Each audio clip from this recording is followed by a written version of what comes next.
Okay, so welcome everybody to our 2025 review town hall meeting. So I know there's been a lot of great things happening in 2025, and sometimes we don't actually see those good things based on the fact that we get tied up into maybe some of the other issues that are happening around. So over the next hour and a bit, our great employees and staff are going to go through some of the good work that they've done in the last year. And I guess I always like to start off the meetings with a little bit of a recognition. I do want to recognize all of our employees and with the town of the pond, because as people may hear, when we do get complaints or we do get concerns brought forward, they do have a continuous improvement mindset to actually build things in to fix it the next time so that we hopefully don't re-see it. But it is a big community. There's lots of things happening, and it's an older community, so we do have issues that come up with that will sort of repeat. So let me see if I can get this thing moving here. All pretty fancy stuff here. So what we're gonna hope to do in the next few minutes or next hour and a bit, we're gonna try to move through the information as quickly as possible. As always, our staff is always available for conversation, even outside of these meetings. So we will hopefully kind of get through everybody's slides in around 10 minutes. Obviously, we're not going to limit questions if we have a good conversation going on, but we do want to move it along because, and I'm saying this to myself because I'm very easily to start talking and talking and talking. So I'd stick around and talk for a few more hours after if you want to move along. As I said, this is the great team that we have, and then your council. So we do appreciate all the leadership from all of our staff. We just wanted to sort of put this up again. Again, this was created a number of years ago now. When we first sort of came on council, we want to be progressive, inclusive, and a collaborative community. So sort of keep us focused. Our mission is really to represent our citizens while providing services effectively and efficiently. And as I sort of mentioned a little bit earlier, I think our employees really do that. And then the values that we've taken as a council and as a community, and we're really working hard. And as you can see, we really work hard at being transparent. And that's all I have. So what I'm going to do is I'm going to pass this over to whoever. Mola. We'll see how this is going. Okay. I don't want to make any mistakes. Okay, thanks. Good evening, everyone, and thank you for coming. As we all know, we are giving highlight the summary of what we have been able to achieve in 2025. I'm just giving the basic summary here. As we all know, our population is increasing. Well, can you maybe speak up on this concern that a little bit? Okay, let me see if I can use. Is it working? We haven't turned it on. Okay. Well, I'm just looking for the online crew. Yes. Yes. Okay. So our population is increasing, which means our service level has to meet up with the increasing population. And that's why we've been able to improve our services in 2025. So what are those services that we provide? We provide recreational services, maintaining the home, parks, even the cemetery. So many wellness programs that we actually have. Aside from that, we provide the essential services. What are those essential services? Airport operation. Thank you, that's better. Fire services, snow removal, road maintenance, and museum management, and so many safety is the public safety. We added that in 2025, and so many other services that we provide. There's no way we can provide all the services without the collaboration of the residents. And that is why we've improved on how residents' conditions, we try to streamline that. If you go to our website, if you go down, you see the service request, click on it, send us an email, text the issue to us. I promise you, we'll get back to you. And for people that doesn't like typing, that prefer phone call like me, phone us. We have the within hour that you can call us, and we also have after hour. Send us an email or send us mail us directly. You can reach our departmental manager, staff directly. We actually have that information over there. We also have the summary of how you can reach us right there at the back. You can get that from us. In terms of physical responsibility, that is what we are committed to do. We are transparent, we are accountable, and we are managing the financial of town of the park in an efficient way. We understand our limitation as well, and that is why we improve on how we apply for grants. In 2025 alone, we are able to get an approval for 11.3 million. And I really appreciate all the managers who work so hard in order to achieve this. Big cheer for that. That's a 3 million out of that, we got that from applications to other grants, Cedar Lake, Brandorf, and so many other grants. That 3 million is for improvement of our recreation. We need to improve it. We need to actually have environment that is inviting for people to come and stay. I think 11 million is almost the size of our municipal budget. Very close. Yeah, 15 is our municipal budget for sanitation. Okay. which is a good school. And we also have, out of that 3 million, during the summertime, you didn't cut the grass.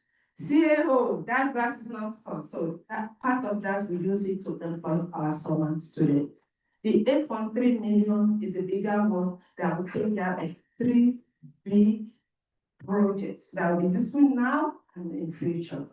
And I really want to appreciate provincial government for granting us this. We are still expecting more. They are watching me.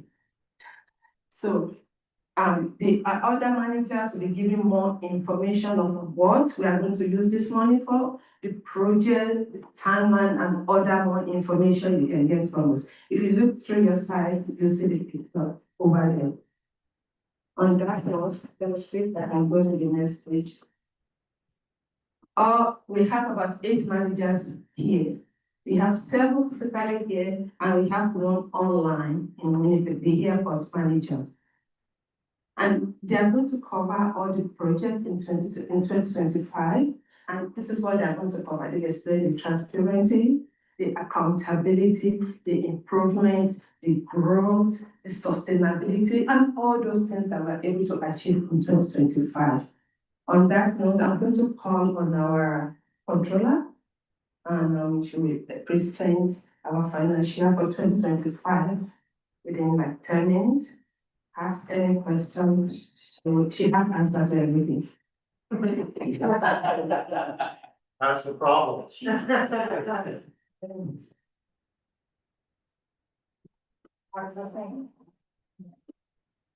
I talk loud enough that you probably can all hear me, including who's ever online, so. We just wanted to give a little bit of financial information to you guys.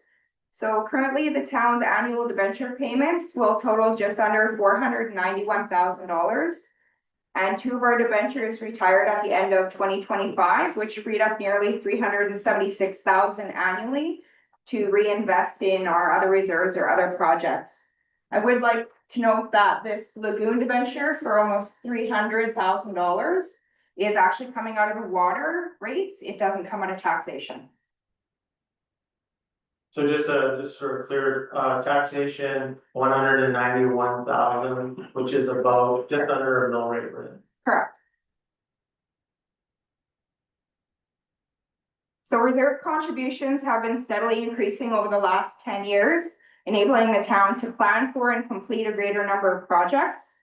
2025 provided the town with an opportunity to further increase reserve contributions by 1.7 million, as some of our revenue streams performed better than expected, especially at the airport, where there was $1.2 million transferred to reserves revenue for fuel sales. And just a note for those online, the bottom, it should be 2016 to 2025. There's just a typo on or how the formatting got to. I just noticed that. Oh, yeah, it kind of went wonky here. Here we just wanted to give you a detailed schedule of the reserve account balances that we have on our books, so you guys can see where money is being saved for future capital initiatives. Laura, just so for the group, so significant increases in the fire equipment this year, capital, airport capital improvements, so where did that funding come from? For the capital and fire, Yeah, like the increase in the reserves like that. that again came from the revenue accounts that performed better than expected. We did have an increase in revenues due to the wildfires. It's an unfortunate thing for us to benefit from. However, the town does benefit from that. Our airport operations, along with the fire department and the billing that was done.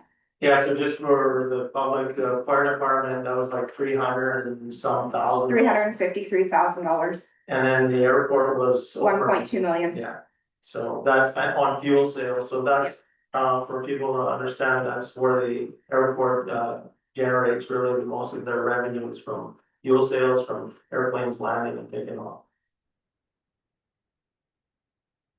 That's why we don't want Commerce flights canceled either. Our total budgeted capital projects in 2025 amounted to just over $10 million, with slightly more than 2 million spent. Now, of that unspent balance, there's 265,000 that was attributed to savings on our completed projects, while we've got 7.6 million that's being carried forward to 2026. Of this total carry forward, $5 million relates to airport projects, and it is funded through the Airport Capital Assistance Program. We're currently waiting on the approval of our applications. $1.2 million is allocated to Public Works, with the pool dehumidifier representing the largest project, $900,000 there.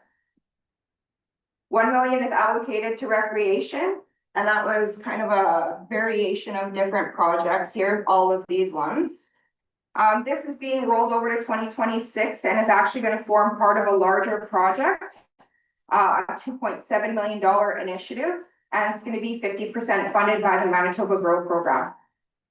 $300,000 is allocated to the Sam Weller Museum redesign, with the balances just a variety of smaller projects there.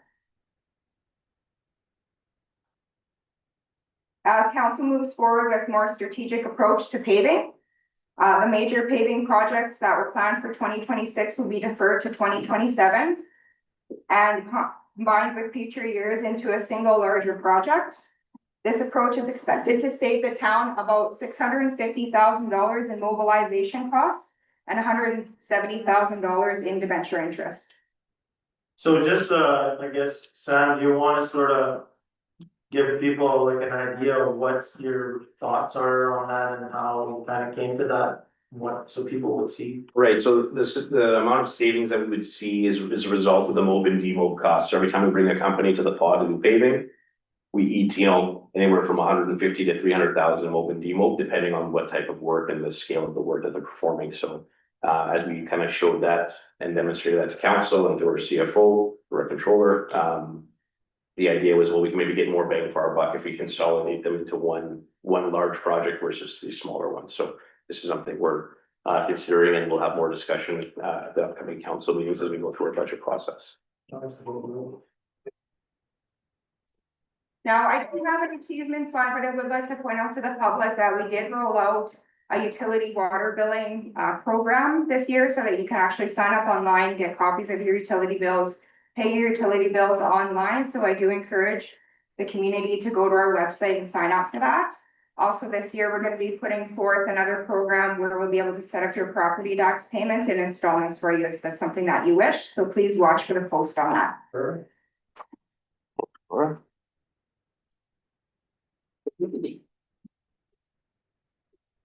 You thought we won't get any money. Yeah. Thank you for that. So I'm Sam, obviously municipal superintendent. Tonight I have also with me my assistant municipal superintendent, Tanvir. There you are. He's always hiding in the back. And we'd also like to welcome Ash to our team, our new drafts person. Please stand up, Ash. I'm going to see you. It's been an excellent addition to our team, and he's responsible for these wonderful renditions we have on the wall, and also him and Tanvir did a great job on the snacks. I want the controller to know I didn't spend that money, it was them too. Okay, so when we're considering capital projects, we always want to make sure that we're listening to the public and hearing getting some feedback. So something we've heard loud and clear from the public in the past is the concerns over the conditions of our back lanes. So we decided to speak to our staff, figure out, what are we doing wrong? What can we do better? Is we have the right equipment? We talked to other communities, we did a bunch of research. And something that came out of all of that was looking at the potential of purchasing, which we did, a Harley rig. So the Harley rig's an attachment, as you can see here, that goes with the skid steer that we also purchased. We had a company from Swan River come and demo it. And we really liked the results. Now it wasn't perfect, but we believe it was an incredibly good first step along the way. And we sent it out multiple times over the summer with our roller packer as well. That project ran us about $135,000 for the Harley rig, the skid steer, and we also had a bucket, snow blower, and a postal logger. So this summer we graded in the neighborhood about 60 kilometers of back lanes with this. Again, not perfect, but we were picking up on some ways we can improve that process. So we're looking to make even more strides next year. Another project that we heard a lot about from the public was regarding obviously the conditions of our roadways in our community. Over the last 3 years, just so people are aware, we've spent almost $4 million in paving. And in 2025 alone, we spent about $1.3 million. So in 2025, it was Campbell Street, St. Godard, Cook Avenue, and the Wellness Center parking lot. And also that does not include the patching that we normally do year to year. And so as we kind of just touched on previously in the slide, we'll be coming forward with a paving program plan in the coming month or two as we go through the budget process. Another message we heard loud and clear from the community was regarding the safety around our schools with vehicles traveling way too fast. This is a really exciting project to work on, obviously, because it has a huge impact on the community.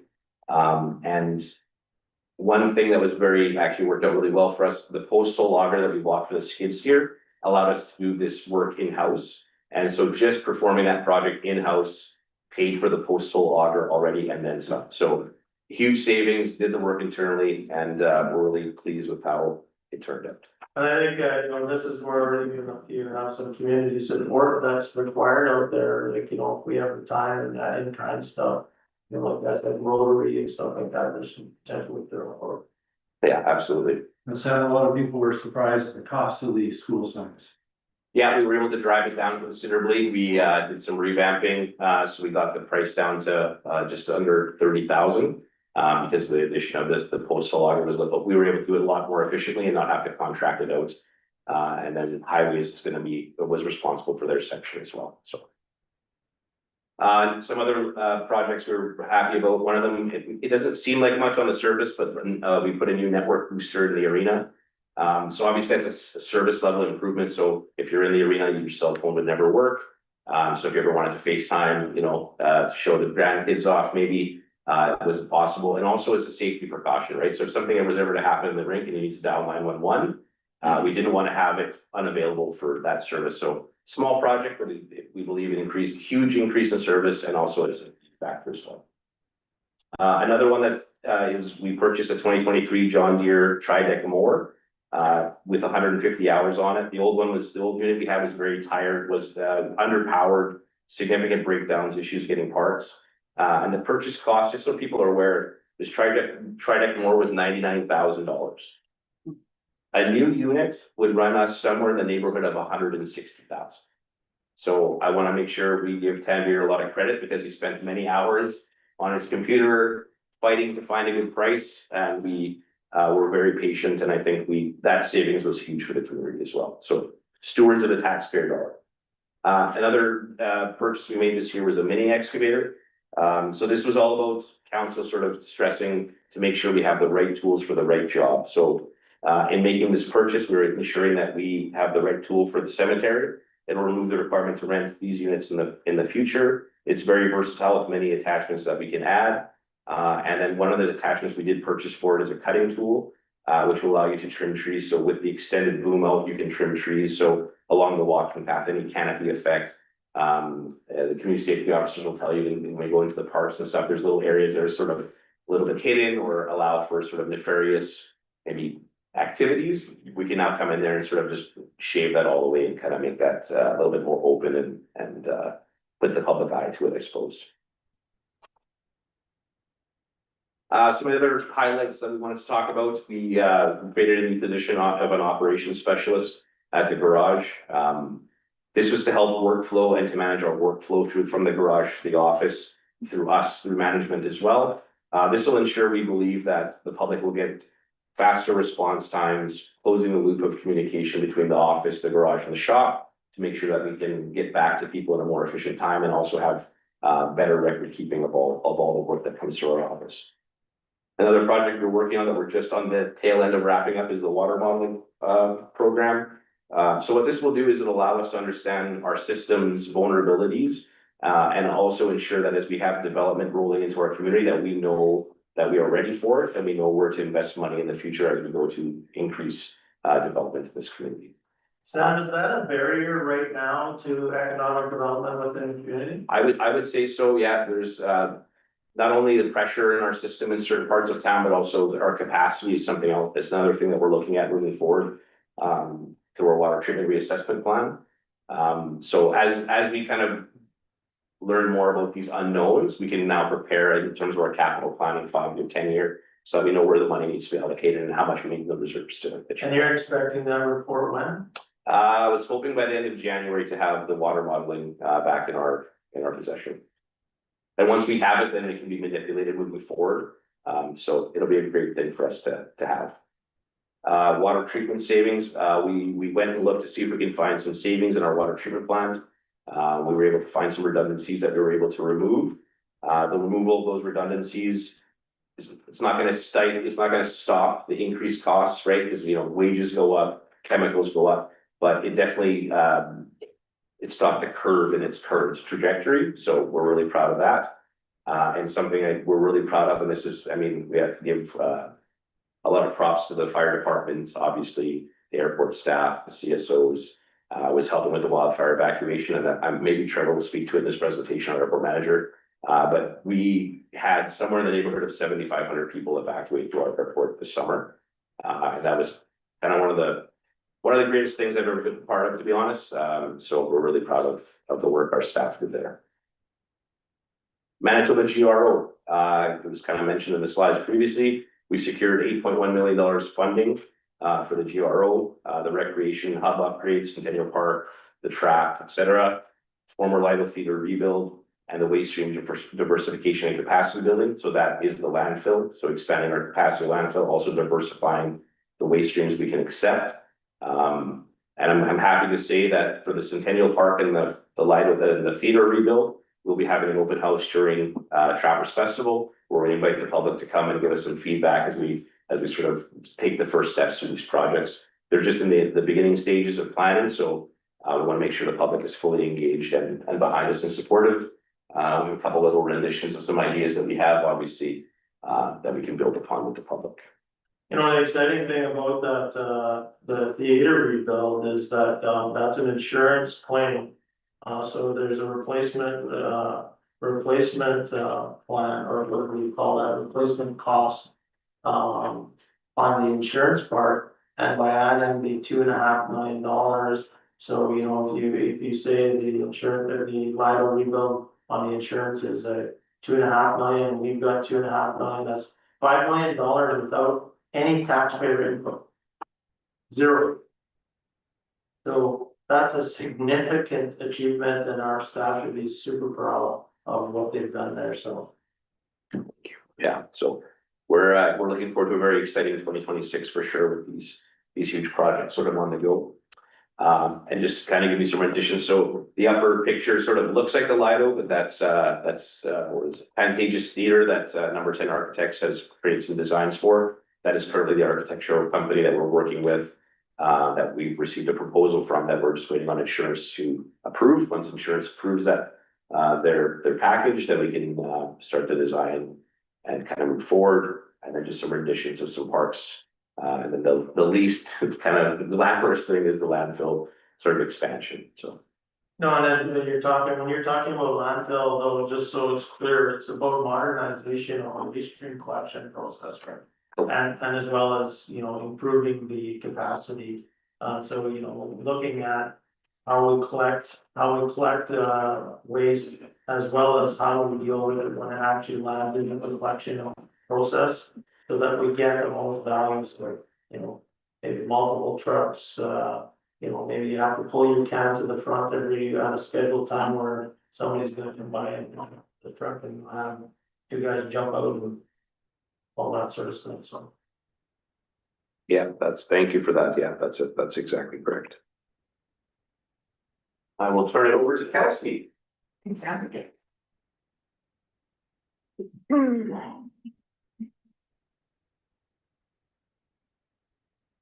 Okay. Good evening, everyone. I know everyone in here, so I'm Kelsey, I'm the Assistant Recreation Director, and I'll be presenting on behalf of the Maintenance and Recreation Department. As Jomar is unable to be here tonight. We'll get started, so we'll start with the cemetery and park improvements. So in 2025, we had an initiative to increase attention to our parks and cemetery. This initiative led to improving the overall aesthetic of our green spaces and the efficiency of the maintenance of those spaces. So that initiative involved contracting a former cemetery lead with many years of experience to train our current employee in that position. As Sam mentioned, we added a mini excavator and a commercial push lawnmower to our equipment fleet out at the cemetery, as well as improving all of their general power tools to improve the efficiency of the work done out there. So the photo of in the top, your left corner, you can see the new sign that has been installed. I'm not sure if anyone remembers the old sign that was out there. It was paper. This is a huge improvement. It looks really great. And then for the maintenance in town, we added the new to us Trideck lawnmower, which helps us cut the large green spaces a lot quicker than our old machines. This would include ball diamonds, soccer fields, Devon Park, etc. Those giant green spaces that we have. Another thing that we did was install new benches and picnic tables at multiple parks throughout the community to help improve the usability of those parks. We want to encourage people to get outside and use and enjoy our green spaces, to take advantage of some of the amazing work that lots of user groups and volunteer groups have put in to improve our parks and to build new parks for us. So we just want to make sure they're as usable and family friendly as possible. And then on the bottom here, we removed the old skate park features and the existing asphalt pad is ready to be resurfaced so that we can finalize that project. We're hoping to have everything ready to open early next summer. That will be depending on when Maple Leaf can get up here to complete their work. I was hoping that more pickleballers were gonna be here so that I could really pander to the audience, but that's fine. Everyone is excited, especially the pickleballers. So Kelsey, just a little bit in the defense of the community, the delay on that work this year was really outside of our control, right? Yeah, unfortunately, the contractor didn't get the job complete, when we hoped, or when they said they were going to. They were tied up on north somewhere. Yeah, I'm sure their projects were bigger, and the more money you spend, the more important you are. So our project, while it was big to us and very important to me and to Jomar, it was lower on their priority list, unfortunately. But I'd love to hear about the pickleball too. yeah, good. I'm so happy you came. Yeah. Okay. Next. Okay, so the three pictures across the top are of the Arena One baseball diamond upgrades. So we ended up partnering with the Tri-Community Minor Baseball Association, who provided in-kind work to replace the infield material and create the dugouts along with our staff. Because of that partnership, we were able to stretch our grant funds further, and we plan to do the same thing at the other two main diamonds, and hopefully we have enough money to also get Doran Park, that small one by the old Manitoba Hydro, area, done as well. On the bottom left, you can see a picture of the wellness center parking lot, looks great, huge improvement from the potholes that we were experiencing before, so I've heard mostly all positive things, so I think everyone is pretty happy about that. Almost looks like a finished product. Yeah, it almost looks like a finished project, that's right. Some of the behind the scenes, upgrades that took place were, we purchased two dehumidifiers for inside the rink. They haven't been installed yet, but they will be installed before we start making ice next season. With the blizzard in the rink and hockey parents being hockey parents and always wanting earlier and earlier ice, this will make our staff's lives much easier, when we start asking for ice in early August or July or whatever, don't quote me. Hopefully August is good, but, it'll make things easier when the weather outside is hot and, we need to make ice. Part of the behind the scenes upgrades are also the new hot water tanks and isolation piping, which means that we shouldn't have to turn off the hot water to the entire facility, wellness center included, anytime we have to do maintenance, on our plumbing in the arena. One more update is that we have a new point of sale system. We've had it for an entire year now at the wellness center. It's not perfect. We are still working out kinks, but it has improved our ability to correctly code our revenue and our costs immensely, which has helped Jomar and me on the back end for sure. I'm sure our controller as well. Definitely increased your guys' revenue. Perfect. So some of our funding highlights, our biggest funding highlight, as everyone has mentioned so far, is the $1.37 million that we received from the Manitoba Road Program. For recreation, a little money goes a long way, and this is a lot of money, so hopefully it takes us a really long way. I know I can speak for Jomar.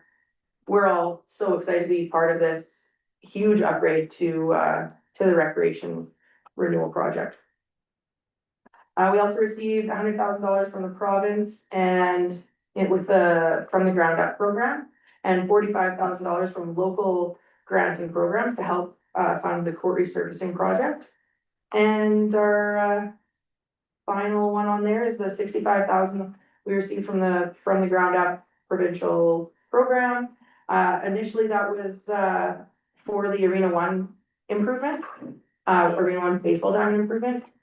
Because of our partnership with the Tri-Community Baseball Association, we were able to, like I said, stretch those funds. We'll be able to get the 3 main diamonds done for sure, and probably Dorn Park as well.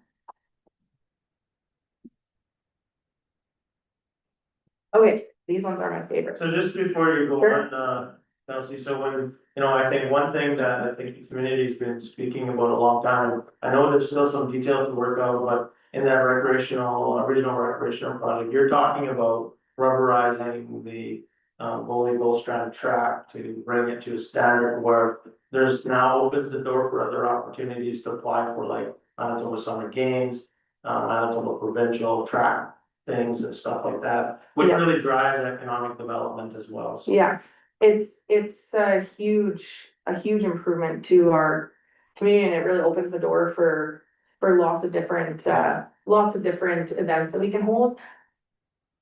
I mean, my dream would be to host the Manitoba Summer Games. That would be, yeah, absolutely. it would be amazing. And we'd be able to potentially with this. The outdoor rink, That's I've been what away for a period of time, is it out of stuff? Is it?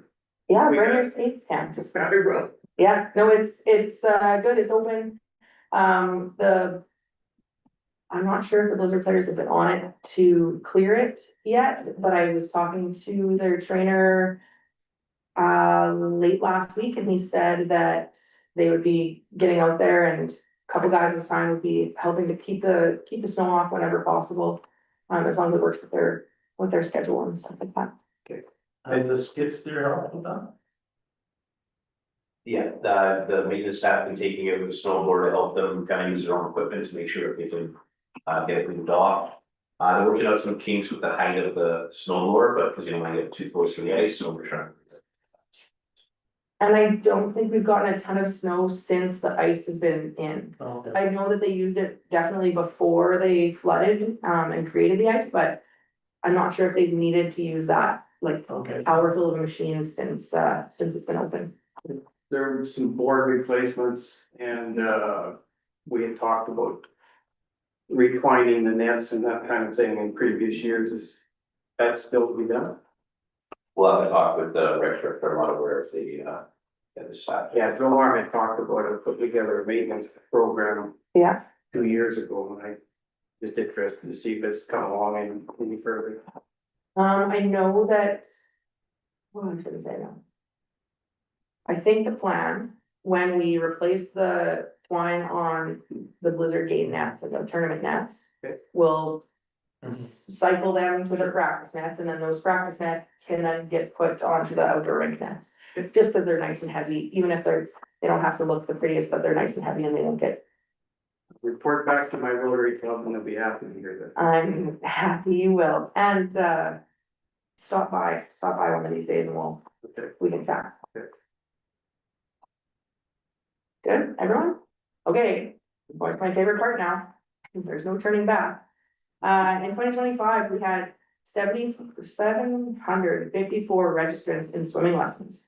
That number includes the swimming lesson program that Opasco and Kelsey School provide for their kids, or for their students in grades 1 to 5. But still, and some of those kids likely registered multiple times, so it's not 754 kids, but 754 times a person has registered for swimming lessons in our community in 2025. Of those 754, 344 were registrants for level 1. The reason that is so important to me and hopefully to everyone is because it's the level that everyone starts at. It teaches the basics. It teaches how to float. It teaches water safety.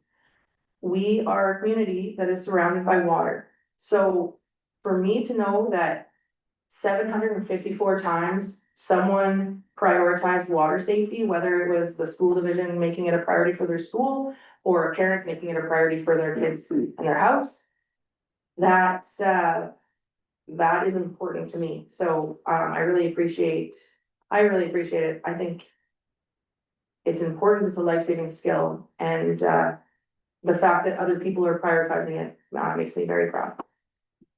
Kids Camp in 2025 saw 158 registrants, which translates to an average of almost 85% capacity through the summer, which is an improvement from last year where we had 144 registrants on an average of 76% capacity. The gymnastics program, which has been going on for a couple of years now. In recreation gymnastics, we had 54 registrants through. Through 2025. So January had a session for rec gymnastics and then again in the fall. And then 39 registrants in acro, which has different levels and also different options.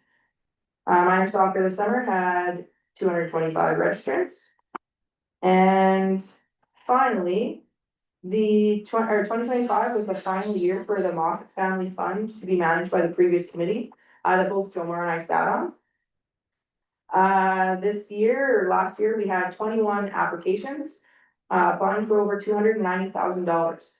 In the end, 11 recipients received grants that totaled the entire $96,500 that we were allotted. Moving forward, this program will be managed by the Tri-Community Foundation. So if you have questions, I think you can ask Kent. Thank you. You're welcome. And then one additional thing to note before I give up my seat, is that a highlight for our department would be our partnerships. We work with the Opaskwayak Health Authority and the Northern Health Region to offer several barrier-free programs on a regular basis. And our goal is to increase that number of programs through 2026. We also work with various user groups and well, user groups, I think is a fair thing, to offer free special events, but I'm hoping and very optimistic that, this year we'll be able to increase the number of regular barrier-free programming that we offer. That's it. All these great projects that are happening, has there been any conversation about reformation of something like the Recreation Commission? Where there's a public input on a regular basis in some type of structure? Right, to my knowledge, there hasn't been conversation around reforming a recreation commission. I do know we've got a meeting booked that is, I believe, open to the public in February. And I think that that would be a good place to bring that forward. Yeah, the council wants us to ensure that we include the public on something of this scale, which move back, so the open house string trappers. Would be a perfect time for when people are off work and don't know that they can pop in and ask questions, get feedback, Get pancakes. get pancakes, breakfast, yeah. Yeah, we obviously want to hear back because it's the community that's fitting music, so. Very exciting projects too, by the way. Mhm. Good job, guys. All right, Trevor, are you there? I am, thank you. And good evening, everybody. Thank you, and I appreciate you taking time Oh, she's to. talking. Yeah, I'm not this person. Thanks, Natalie.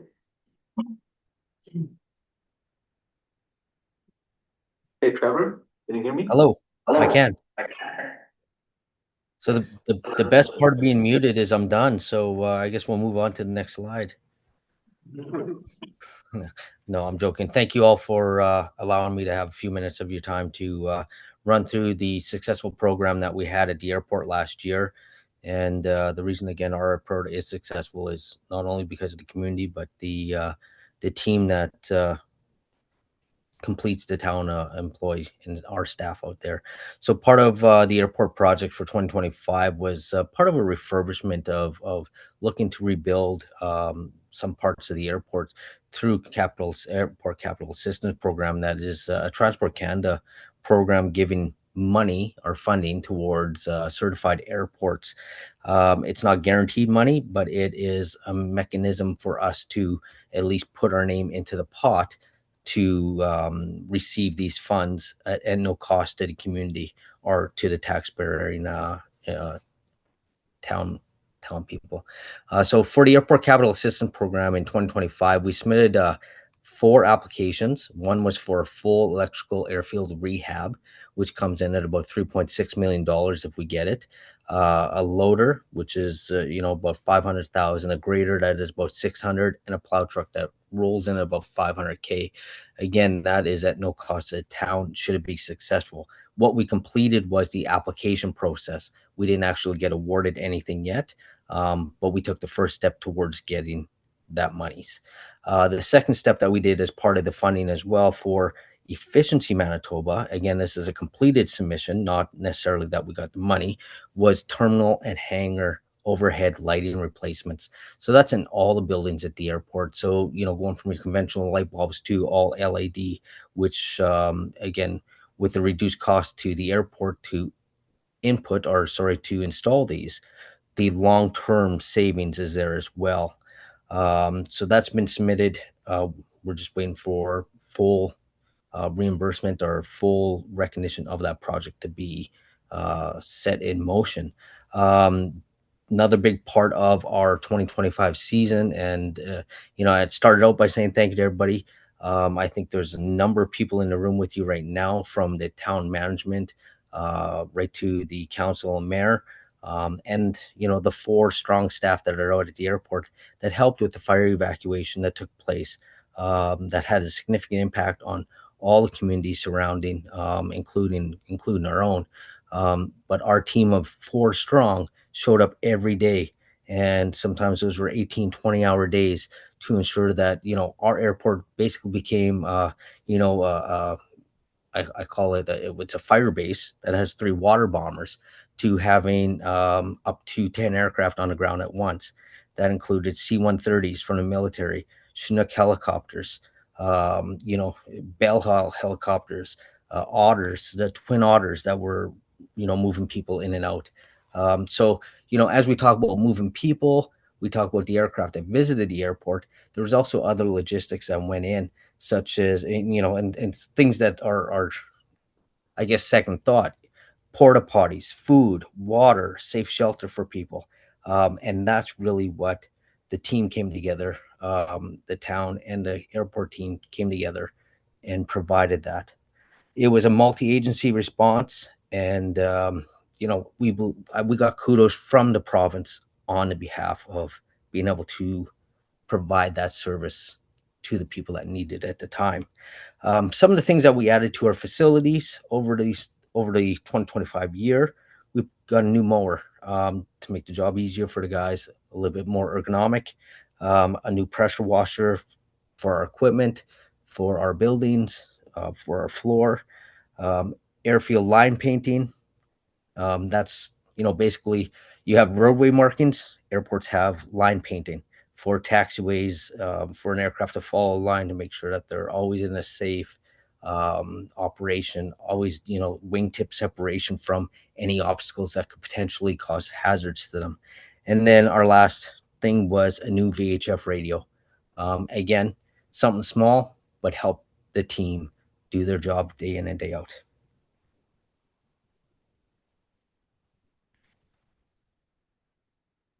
So that's it for the airport, unless we have any questions. No, that's great, Trevor, and I just want to echo what you mentioned. It was an amazing sight to see all the activity going out there and the work of your team and all the other people that were supporting that. And I don't think people understand like the coordination of just how you guys were getting fuel to the community, to the airport to fuel all these additional aircraft. So well done by you and your team and everybody else that supported it. Thank Just you. a quick question. With that big increase to the reserve fund, is there kind of a wish list, Trevor, of what might happen with those for any capital projects or anything else? Yeah, great question, and thank you for that. Yes, we're going to be looking at some priorities moving forward into 2026 and beyond. A big part of what we're looking at for 2026 falls within that airport capital assistance program. That won't cost us any money. That may allow us to look at different things that are available to improve our airport. So I think it's a good question too, where if you look at the 5-year capital plan, that's actually being put out right now. Some of those details will be in there on the other things as well.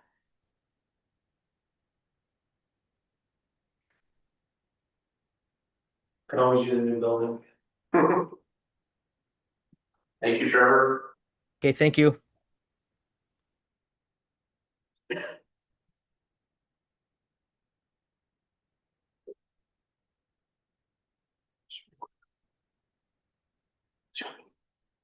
I got it.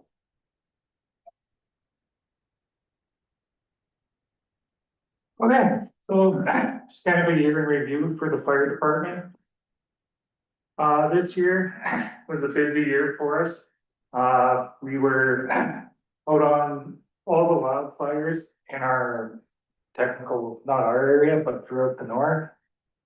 We had the wildfire right in our own backyard, but then we went to Thompson, Flin Flon, Snow Lake, Leaf Rapids. Which ended up to over 3,500 man hours just on wildfire, protecting property and assets. With that, we got provincial recognition with the Order of the Buffalo Hunt.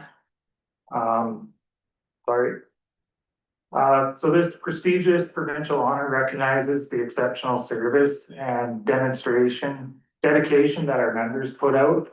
If it wasn't for them, we wouldn't have any of this. It's not just an award, it's the resilience and vital role that the volunteers play in this service. I've gotten multiple text messages from provincial leaders within the Office of the Fire Commissioner stating that our guys were the go-to wherever they were.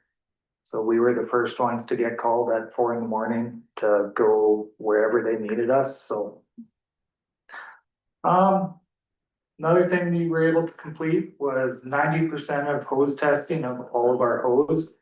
We, off the top of my head, I would guess we have roughly 10,000 feet of hose, and we were able to test at least 9,000 feet of that in a short period of time. That was due to new equipment.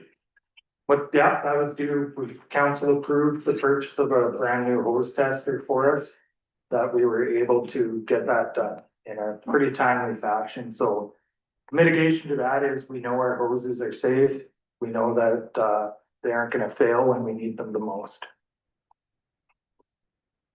So, not only did we do a lot with calls of service, volunteering, public events, we also updated our crest, as you can see. This was a group decision from the newest recruits all the way up through the ranks. The new crest is a testament to the North. And according to the Cree culture, the Northern Lights are often referred to as the spirits of the ancestors celebrating life. Their movement represents a pathway for souls traveling to the next world, which means we're not forgetting the past, we're remembering the past and honoring that past each and every time we look at our crest. So the big picture, we had a 22.5% increase in demand for our service. And over that 332 calls, it was over 10,000 man hours. So that's roughly 427 days on scene.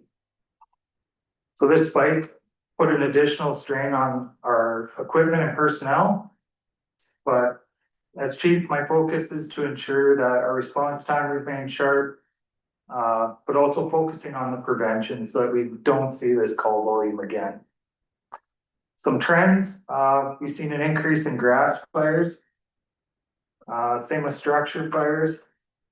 We'll talk about that right here. So 25% of our calls were grass fires, and that includes bush fires. The reasoning for this is a few. Some of it is climate change. We all know that's happening. It's warmer, it's drier, we're not getting the rain, we're not getting the heavy snow in the winter. There is some negligence happening that causes them. Just some smoking, throwing cigarette butts out windows, stuff happens, mechanical failures on vehicles causing sparks to go into the ditch. 34% are MVCs, so motor vehicle collisions, hydro incidents, alarms, EMS assist. So the modern fire service isn't just firefighting, we are an all hazard. So between those, our firefighters must be technicians, first responders, as well as fire suppressants. We aren't just here when things are burning. We're here whenever there's a mechanical or medical crisis. Structure fires went up quite a bit. They represent 11%. They demand the highest level of training. We train every week, and structure fires are our low frequency, high risk type of event. They're our highest risk event. We've been serving this community since 1915. This data shows that while our heritage is fire, our daily reality is a complex mix of public safety, technical rescue, and emergency management. Our goal is to continue lowering these numbers, but remain 100% ready whenever we need to be. Byron, just before you move on, next, a couple of questions. So when you say a significant increase in structure fires, what does that mean? So a structured fire is. No, I know what a structure fire is, like, what does it mean by the increase? What is that, like, what is that delta? So if you look, is there a laser pointer on here? No. So our structured fires this year, we had 34. Last year, we had 14. Okay. So we're 20 above 2024's numbers. And the definition of a structure? Any building, that could be a house, commercial structure, a shed, anything that holds equipment, people, anything like that. And then when you talk about grass fires, that with the big increase there, that's based on just what we seen in the wildfire, that the majority of it. No, our wildfire, each day, we input it as a call, so there was 5 there. Every other deployment was 1 call entered. So without the wildfires, we're about at 70 grass / brush. Seriously. Yeah. So, and that ranges from a small 10-foot by 10-foot patch of grass burning because a spark from a bonfire got away, up to an entire field burning. Alright, so when you talk about prevention, Yeah, and obviously some of it's accidental prevention, are you also talking about arson or children setting fires and doing prevention at schools? Is that part of what you're talking about? yeah. We look at these numbers as key performance indicators, so that's what we direct our education towards the following year. So this past year, we've seen an increase in grass and structures. So we're gonna focus our prevention this year on Fire Smart for grass fires, bush fires. And then we're also gonna be into the schools and doing workshops for home fire safety. I think hats off to you guys regarding, when we always talk about all the bad things that are happening, but look at what's been an improvement there around the landfill. And some of the work that you guys in Public Works or Yeah, staff out there has sort of improved some things there. that's 100% the public works staff doing that. So Sam's staff have been excellent up there, helping us out up there, so. Little bit of encouragement from you as well. Teamwork. So, in my couple of years as fire chief here, my primary focus has always been ensuring our department is prepared for worst case scenario. We never want to be underprepared. We always want to be over prepared. This past year has shown that our commitment to that mission is stronger than ever. What people don't often see is the sheer volume of work that happens behind the scenes with the volunteers. To keep this community safe. It's not just when the trucks go out the door with lights and sirens on. There's hours of training, community events that our members attend to. So we did over 3,000 hours of man hours of training. So in perspective, that's roughly 100 hours per member of pure skill development. And that ranged from weekly training to also rope rescue. We've done some ice water training. So again, I talked about the all hazard. We're up here, it's just us and OCN. We don't have another department 20 minutes away to help us out. Continuous improvement, whether it's our weekly drills, intensive weekend courses, training happens from the newest recruit up through the ranks to the captains and chiefs. We're always all learning. The fire service is constantly evolving and we have to meet those evolving standards. This past year was huge in growth. A department can only be as strong as its people. And we were thrilled to recruit 10 new volunteer members. So that pushed us to full operational strength, which is 30 paid on call firefighters. This means better response time, more boots on the ground, and a more resilient department for the community. These 30 individuals are neighbors, they're your friends, but they are fully trained, ready, and fully committed to the community. Not just the town, but the RM as well. So bottom line, we're full strength, trained, and ready to respond. In closing, I just want to thank council and the community for your continued support. And that allows us to maintain the level of excellence that we expect.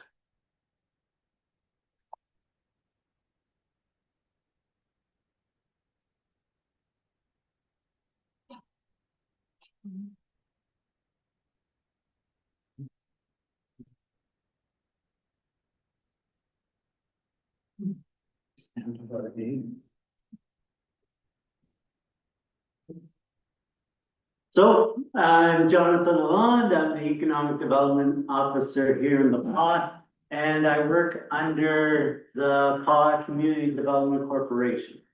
The PAW Community Development Corp operates as a nonprofit under the town. And it is arm's length from council and from administration. So what goes on is we provide community and economic development support for council, for the town, for the community. And I meet a lot of people. I'm always talking to people. And if you have an idea, you should be coming to me because I could help provide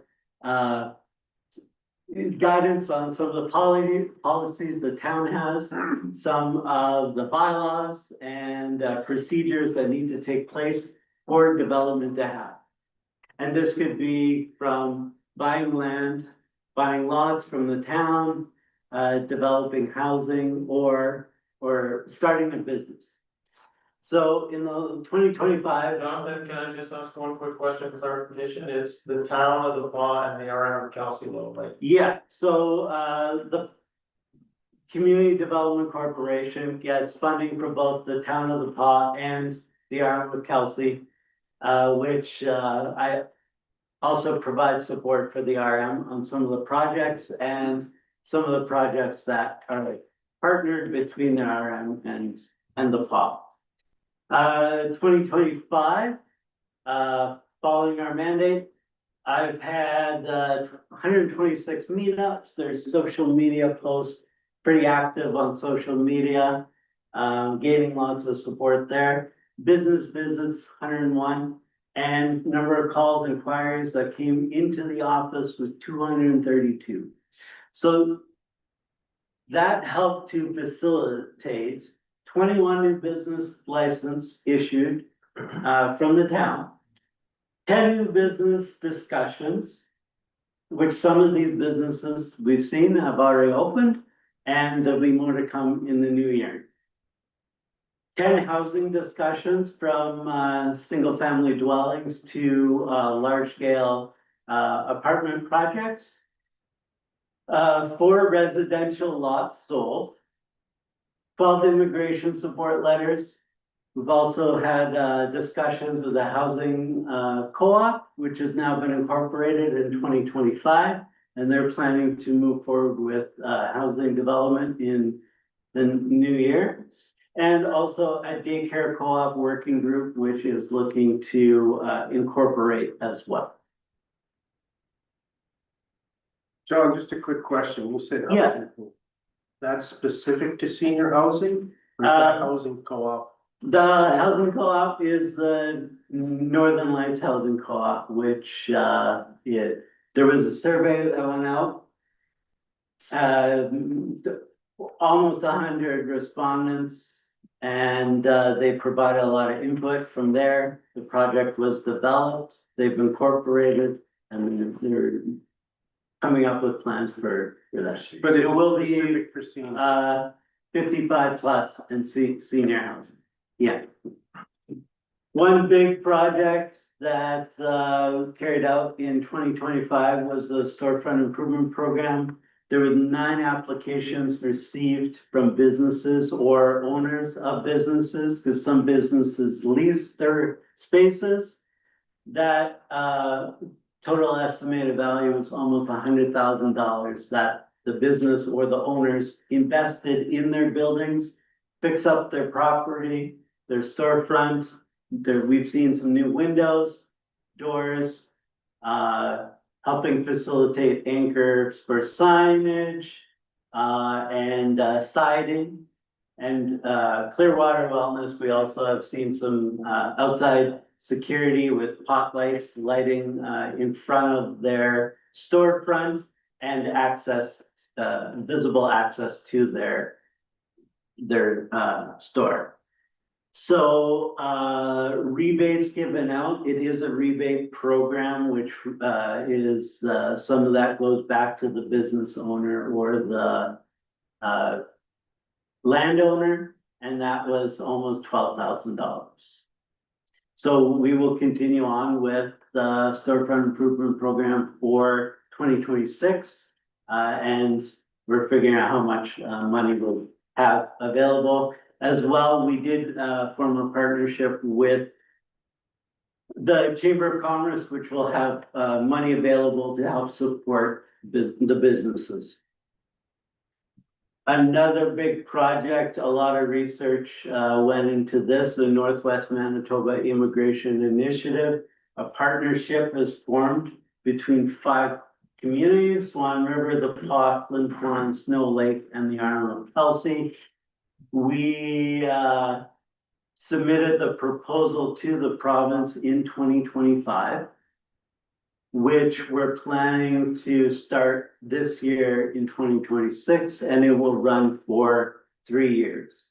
And this immigration pilot with the province as a partnership is a regional immigration partnership, and it will help to facilitate our workforce needs. So we've been in conversation with the businesses, major employers in the town and in the RM around the region. We've gathered the data and we're looking to roll this out. I think, Jonathan, the town of the Bog, yourself, were really the ones that are sort of driving this initiative with the other communities' input. And I think now isn't there an actual committee of community that's working orderly to sort of keep this initiative moving? We do, we have the committees are set up as a board of governance between all the partner communities. As well as there'll be a selection committee for selection process. And an advisory committee, which is our major employers. To be able to help facilitate which areas or sectors we should focus on. You can just note the immigration service, what exactly they do, like just small scope. The Northwest Immigrant Services is a local nonprofit in town. They provide immigrant services for people that are coming to the PAW. They help them with applications for their work permits and also connecting them with the employers, businesses. They help file their papers for their permanent residency with the government of Canada. So this is valid for the generous settlement of the immigrant and help their integration to the community. That's what we. And they also run some other programs. They have what they call a Swiss worker. Yeah. Works in the schools with new students, especially kids that have language barriers. They also run a summer enrichment program. And they also are putting on more community events. So the big event this year was called Toronto, which had 450 attendees and had a huge amount of people providing food and entertainment to celebrate diversity. With the citizenship. Yeah. Yeah. For sure. A small thing like learning how to speak. Yeah. So building up those partnerships, relationships is what I help to do. And then from there, we can develop more programs for our community, as well as some of the other areas of focus, redevelopment of Devon Park and some other business ideas in town. So if you have ideas, come to me, both business ideas, or you just want to chat and we can work through the process. And looking forward to 2026. Yeah.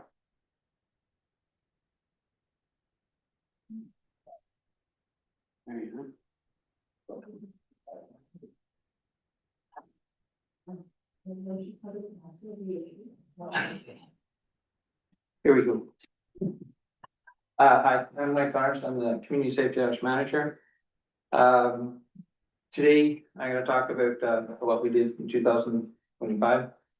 Our motto is to enhance community safety and well-being for the town of Paul. Okay, starting off here, we have patrolling. Beginning of the year, we started off patrolling our the downtown area more. We are expanding to, go into the more back alleys, stuff like that, into the landfill. Also at the cemetery, places like that, so we're doing lots of patrolling around. Second, we are enforcing a lot more bylaws now, with, burning buildings, dialect buildings, properties, vehicles, stuff like that, and trying to get them cleaned up a little bit better. Also for, intoxication. Okay. We have a graph here, the number of intoxication persons that we did over the, it's this other. We want to talk about the community sit down. Sorry, just take it, sorry, take it down. The previous slide. Yeah, okay. So that was maybe using the system. I just want to add to what he has said. We started the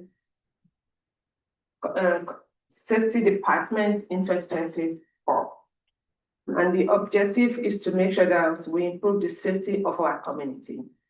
We started by getting the manager, which is Mike, and he's been so supportive in ensuring the patrol, enforcement of the bylaw, especially during the summer months, and now that we are in winter time as well. But I really want to make people understand this number 8, community safety and well-being. Community safety and well-being is bigger than normal safety. It comprises of a multi-sector, and they want to bring everything together to ensure that we have a safer community. We have been on this project for almost 2 years now, and it's been organized by Canadian Center for Safer Community. They have been coordinating this, but they are not only focusing on the park. It's all organizations in town, including RM, including OCN. There was a time we had a program at OCN. And in order for them to understand the unique challenges that we have in safety, they introduced, after they came here and they did a survey. It was a comprehensive survey. The response rate was high compared to other communities. And from that, they were able to identify our problem, suggested solution, presented to council, and gave us idea on what we can do to have a better community. And the next stage that we have now, everything has been completed, but we have to implement it. We don't need to keep the report and keep it on the shelf. So the implementation is for us to get who is going to be in charge of this. Definitely it's not going to be the community safety officer. It's not going to be CAO or the accounting department. So we need someone. And thanks to council, we are still working on it. So we need someone to coordinate it, because it's not about the safety department. Whosoever in charge of that has to report to council. He or she has to collaborate with correction center, healthcare, hospital, go to schools, and get every organization involved. So it will be a center for prevention. It will be a center where they'll be able to point people to what to do, what to get, and how to prevent it. So that is the big project. So this year, we'll be implementing this. We'll be having a coordinator for this. And that coordinator will be working with so many organizations in our community. And with that, I believe we'll have a better community in terms of safety. Right. Oh, sorry. Thank you. Okay, thank you, Mom. Let's go to intoxication. Number of intoxication persons there. This year, we, as you see, every month, we are up and down. The biggest one is 29 people per month that we detained, arrested, and put into these cells for intoxication. Okay. At the end of the year, we had close to 236 calls that we put people into cells and stuff. Go back here. Number 4, wildfires and RCMP, and missing individuals. Wildfires, the CSOs were quite involved with the wildfires, being out to evacuations at the airport. Also the stopping, or not stopping, but blockades of roads and that from Rocky Lake, the Clear Lake, 283, stuff like that. Help also the profits, they were on Prophet Road, evacuating people on Prophet Road, helping with the RCMP. The RCMP, missing individuals, we did help RCMP in a few cases of missing people, just going to certain places, certain areas, stuff like that. Fire departments, basically when, they have a fire call, CSOs are get called to, do scene security or blockage of roads that the fire department or the fire guys can have a safe area that they can work with. Or you had no vehicles coming through, the fire scene, stuff like that. If they need to do a fire investigation, that they bring in people, we actually hold the scene for them until they get in and do their investigation is complete. Enforcement of no drinking in public law. This is being quite a bit all year, catching people trying to drink in public. We do arrest them, put them in the cells and that with RCMP. Most crime, we'll take the bottle, we'll pour it out from them. It's more effective when we pour it out in front of them. So now every time we come into an area, they'll disappear and they'll go somewhere else. EMS calls, the same thing. EMS calls, we basically this year the EMS calls were lost some sheets here. Anytime that we find somebody on the road that we cannot wake up, or if they do wake up but they can't walk, they can't speak to us, and we call the EMS. We don't take any chances, so we get them to the hospital. The calls this year were about 57 calls for EMS. Well, community safety, well-being, Bola actually come up and spoke about what's going on. The three people who were involved with the committee was myself, Bola, and Mayor Murphy. Mayor Murphy, you want to say anything? No? No, I think like we're at a point now where we've got the plan, we have the actions, and now it's really trying to get all of this work done. It's not gonna be done by the community, and as Bola has mentioned, using that constellation model, there's some good groups already meeting as part of this interagency group that includes, health, corrections, RCMP, mental, First Nations policing, parole, justice, all that. So to sort of start picking away at that and really start seeing get some traction on the actions. Andre, would you say that's an evolution out of the scan work?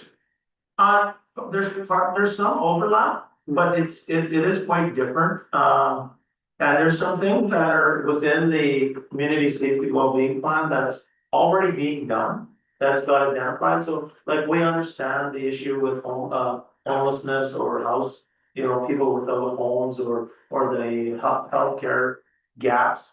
So, our municipality is always advocating for that and trying to do things to take care of those type of things.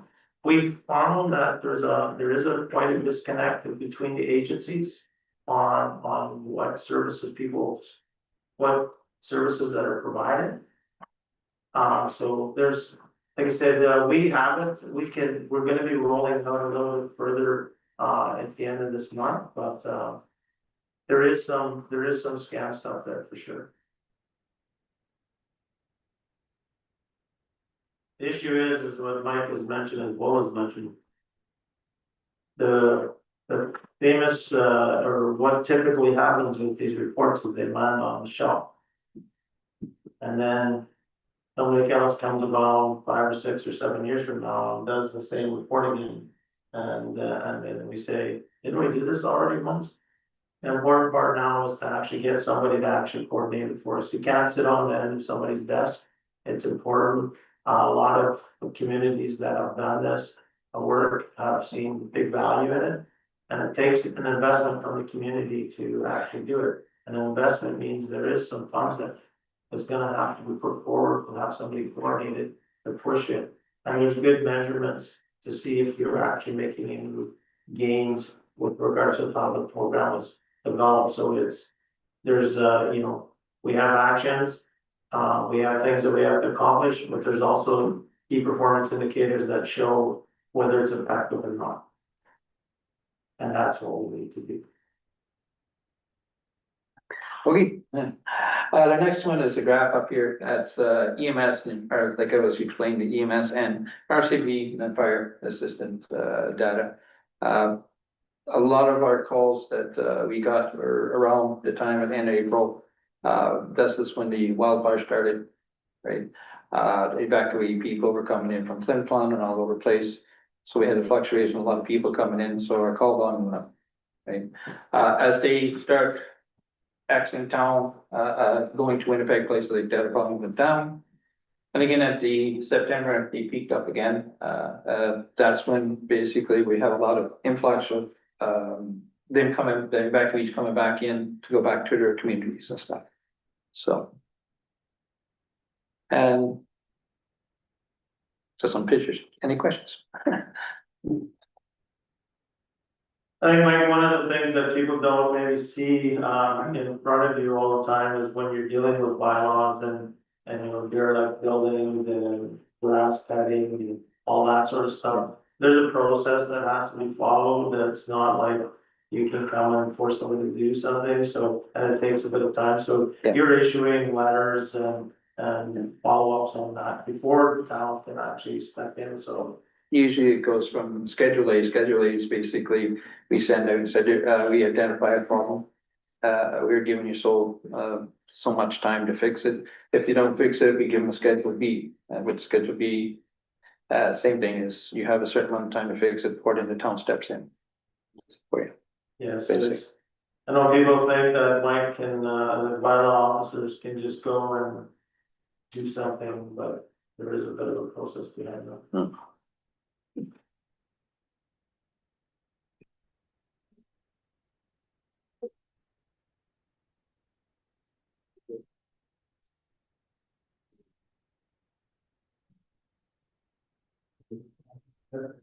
Hi, good evening, everyone. My name is Robert. I'm going to be presenting for the Human Resource Department, presenting for myself.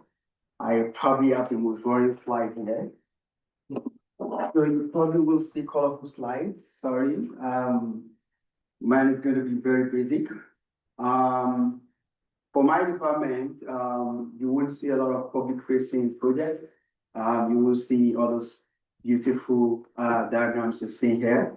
But my role is to ensure that we have continuous services within the organization. So one of the things that for HR department, our position is our project is always ongoing.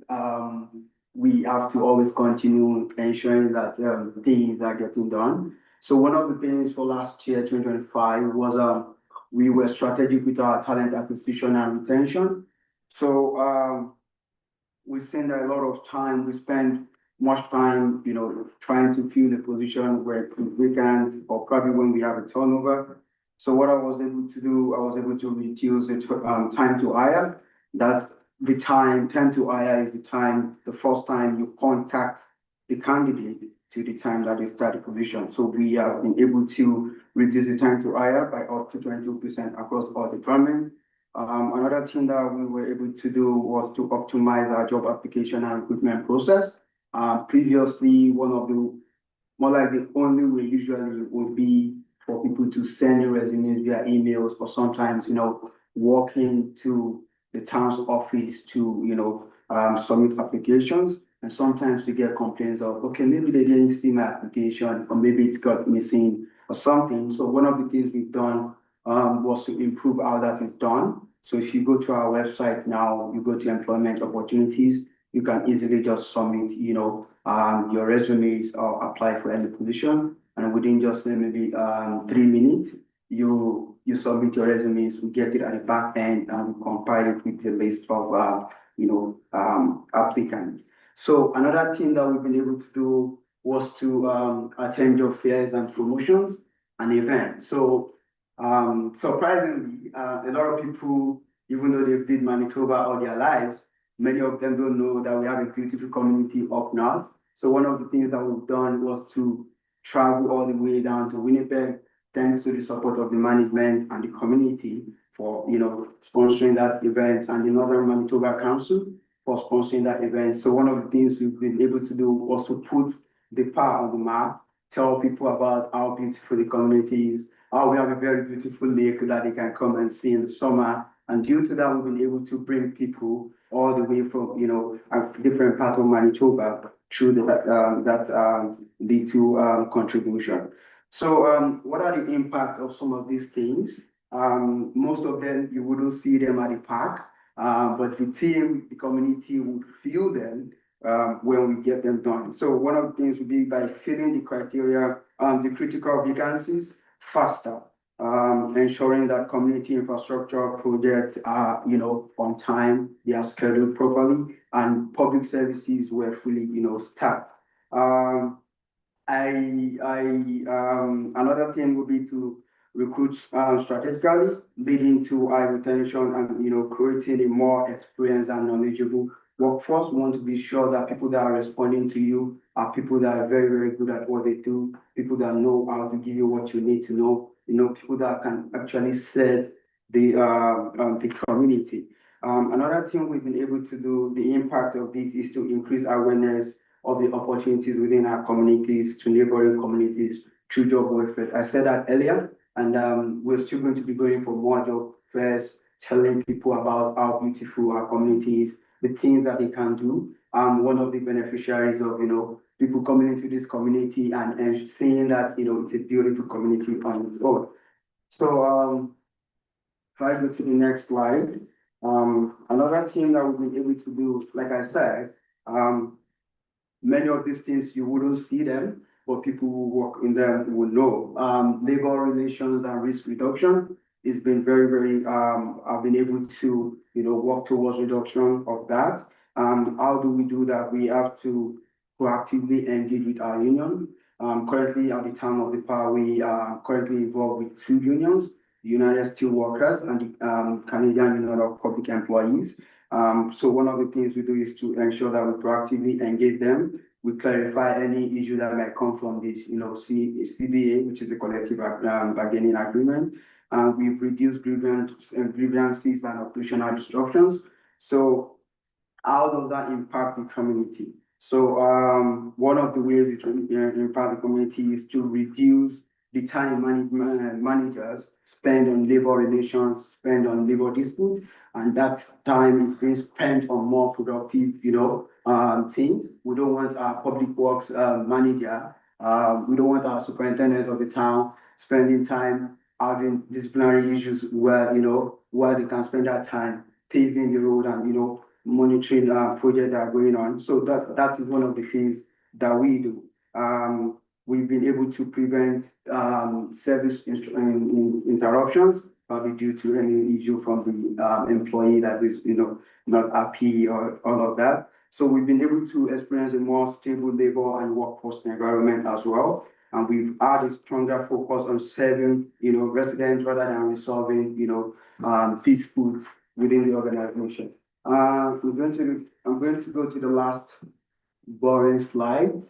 So employee engagement. One of the things that we do say is happy father, happy mother, happy children, happy home, and one of the things we also want to do is to ensure that we have happy employees so that they can, give to the community, what the community wants. So one of the things that we've been able to do is to revive our annual employee recognition event. I'm sure a lot of you saw us at the Clearwater Lake last year summer, and that was one of the things that we did. Also, we had a recognition program for the firefighters for their massive input during the evacuation, and also for the community safety officers as well as the airport staff. We also, we've been monitoring, one of the things we've been doing is to monitor staff retention and exit reasons. So we are trying to know why are people leaving our organizations? What are we doing wrong? What are we doing, what should we improve on? So those are one of the things that we've been able to do. And service awards is also some of those things that we are ensuring that it continues annually. So how does this impact the community? So we have it impacts the community by increasing employees' commitment to the town's vision. We want to ensure that people that work with us are people that, see what we see and, align with our vision. We want to also recognize our employees, which are also residents of this community, which are also taxpayers of, this community we want to recognize them for the service they provide to the community. We want to show gratitude as well. Come 2026, like I said, I know my slide is boring, but please bear with me. Come 2026, thanks to the council, thanks to the management, thanks to the beautiful community and the citizens as well. We are looking to have a more, a robust system where we'll have more data, more analytic reporting. You'll see more colorful slides. You'll see more beautiful pictures. We'll see data input that tells you what you need to know, that will speak directly to you on what you need to know about what is going on within the organization. And many of them, I assure you that you'll see them even before you see me come and recap 2026. So we are looking to have more initiatives as well, and to ensure that we have this beautiful thing going on for the community of the park. So if you have any questions, my slide is done. You don't have to worry about that, please. So you mentioned about the youth revival annual employee recognition. You mentioned the airport, the firefighters, right? And I totally agree with that. But what are you doing with everybody else, including public works? Because there are the people who are there day to day, right? Yeah. Out and about, fixing the roads. What is your vision that you are implementing to get that morale up that you're mentioning? Thank you so much for that question. So when I was mentioning the fire department, I was just referencing the specific thing we did to recognize their action during the wildfire. However, we did a general annual employee get together which happened at the Wellness Center, where we had even the council members attend that event. I think that was probably around October, or it was around the mid-year, I think around summer, end of the summer, I think. So we do that as well. So I was just specific with some fire departments. So no apologies to the public world, but they were also part of the people that, because I think we had a resolution thanks to the council where we had to close our facility for about 1 hour to ensure that all staff can gather around and have that event. So we do that as well. And one of the vision is to ensure that that is something that we bring larger, and we also probably ensure that people are aware that things like that are going on. Sorry, I never got what is the recognition? What is the recognition? Okay. Yeah, that's what they had with the other departments as well, or just the barbecue? Barbecue, yeah. Not just the barbecue, it's a gathering to burgers. Some cake. Sam. I would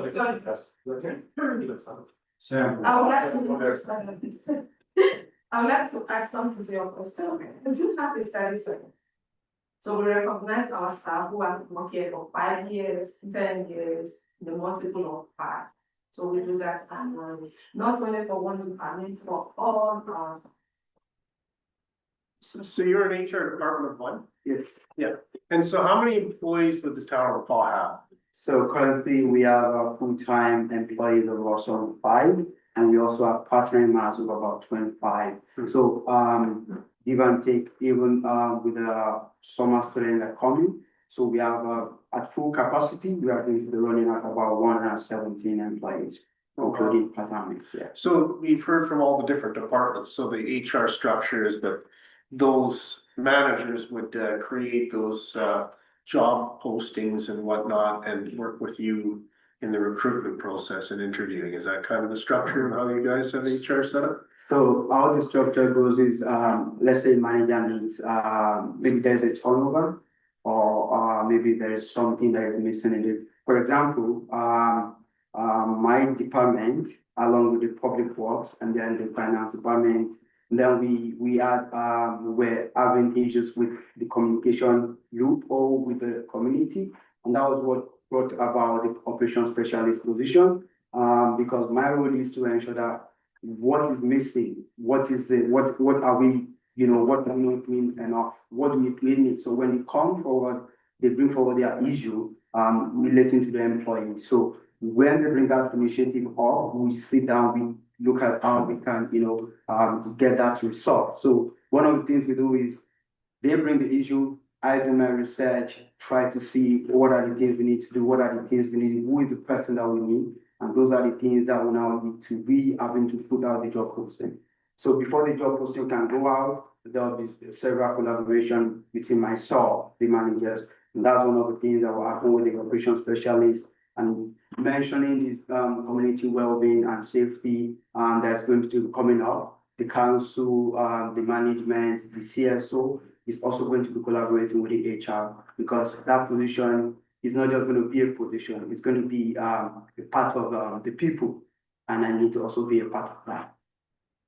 I think one of the things that I'll jump in from where, because I know he's doing that, is the training program. So he's also managing the training of all the employees, making sure that we've got that work being captured. People are getting the right training, assisting and streamlining the onboarding process. So when new employees start, there's a bunch of things that has to be get done, and Barry helps coordinate a lot of that. So it really what, I know he thinks that he's got a boring slide, but HR is not that boring. The thing is that HR really supports the other staff to be able to get boots on the ground and kind of be focused on things where they need to be focused on, and maybe not tied up behind the scenes, putting out newspaper ads to hire somebody, or, making sure this box is checked. So I think he's been doing a great job of that.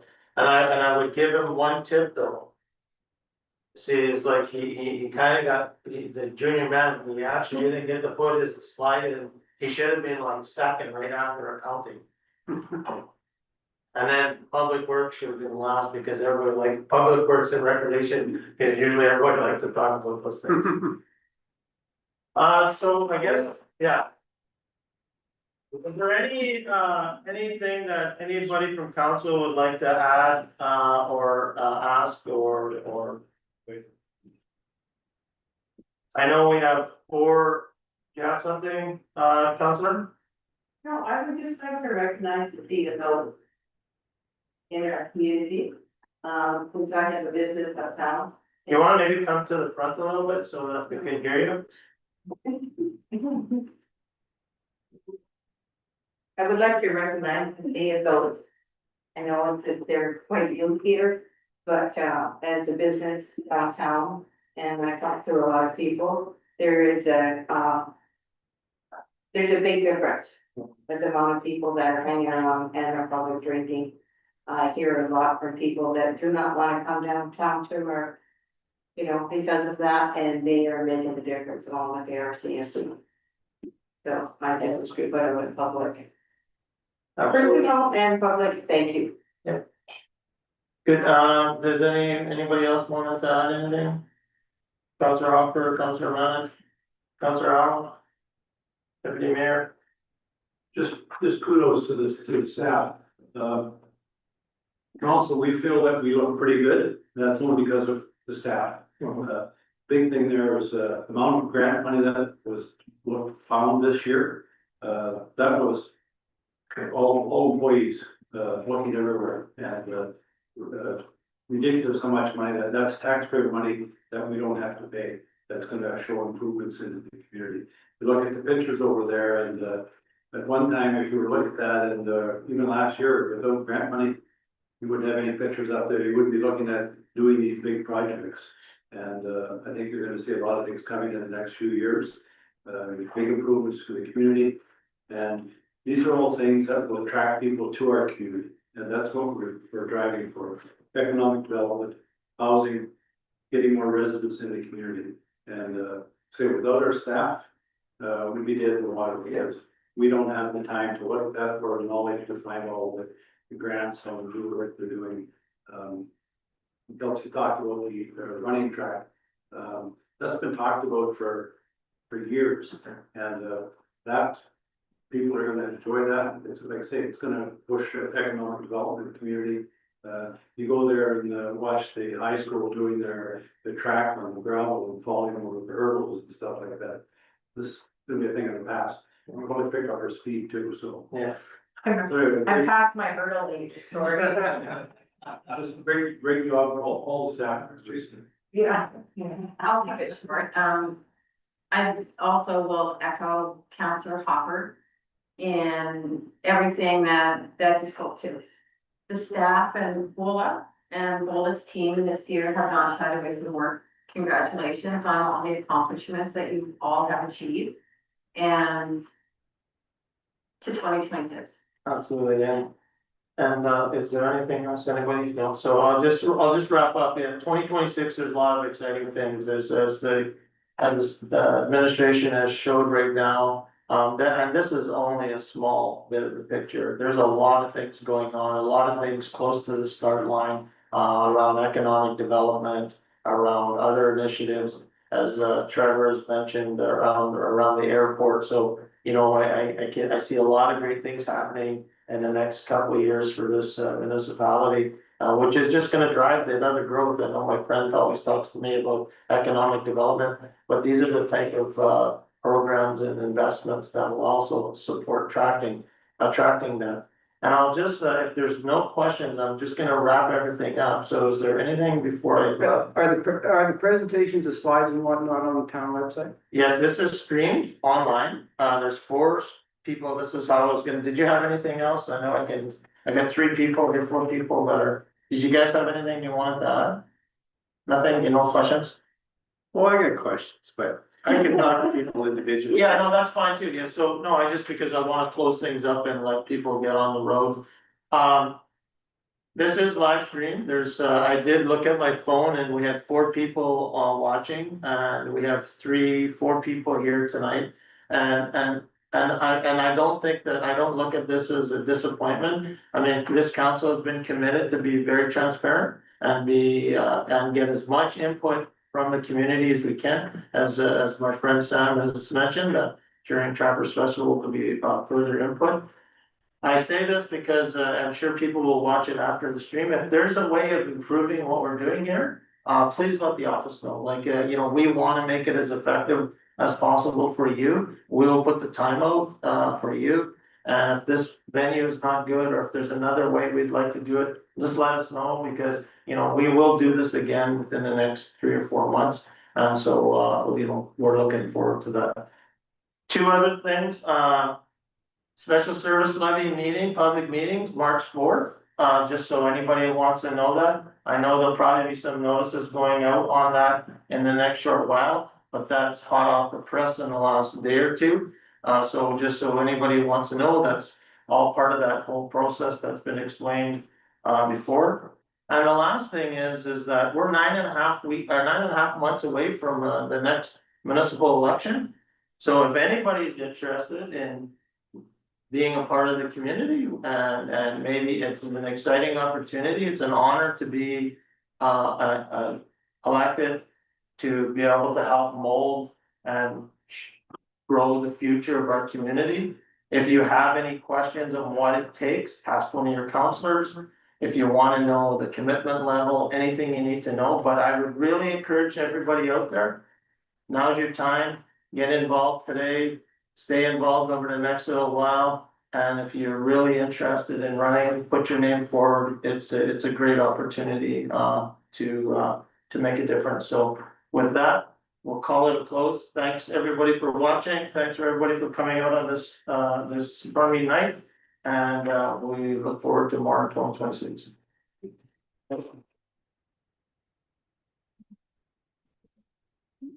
I'll get you that. I'll bet you.